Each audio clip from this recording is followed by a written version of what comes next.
Татарстан очень интересная республика, красивая, замечательный народ. У меня ближайшая подруга из Казани. Я приобрела книгу о Сюмбике, исторический роман Ольги Ивановой, повелительницы Казани, о которой я наслышана и читала там другие произведения.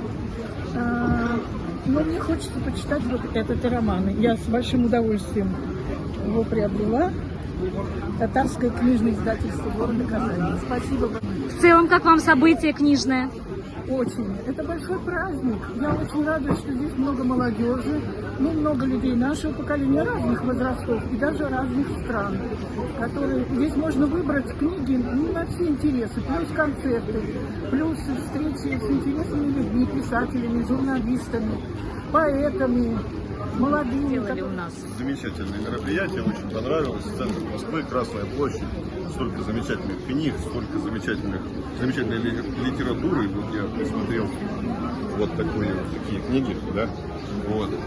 Моя девушка все время говорила, татарская кухня это просто мясо и тесто. Вот, что не назови, это мясо и тесто. Вот я подарю эту книгу.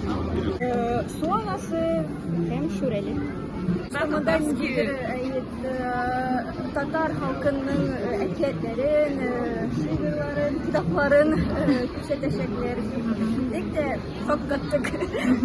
Потому что мы приездом вообще из Калининграда едем в Самарскую область, на мою родину, и вот решили приехать на Красную площадь.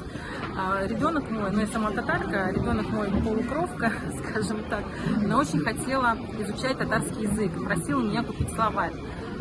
Вот мы сейчас здесь бродили, купили словарь татарчан, söyleşik, давайте говорить по-татарски, еще и по-английски. Вот это все вместе. Это, конечно, вот мне очень интересна вот эта книжка «Татар Мифлары Лаларга».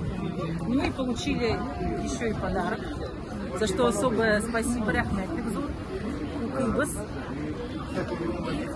Надеемся на новую встречу. Я вообще под впечатлением. Я очень люблю книги и очень рада, что привела любовь к своей старшей дочке. Она у меня лучший читатель нашей библиотеки, там, где мы живем у себя. Поэтому для меня вообще трогательно, очень трогательно. Книжки я очень люблю. И читайте, это лучше, чем сидеть в интернете, это интереснее, это больше развивает.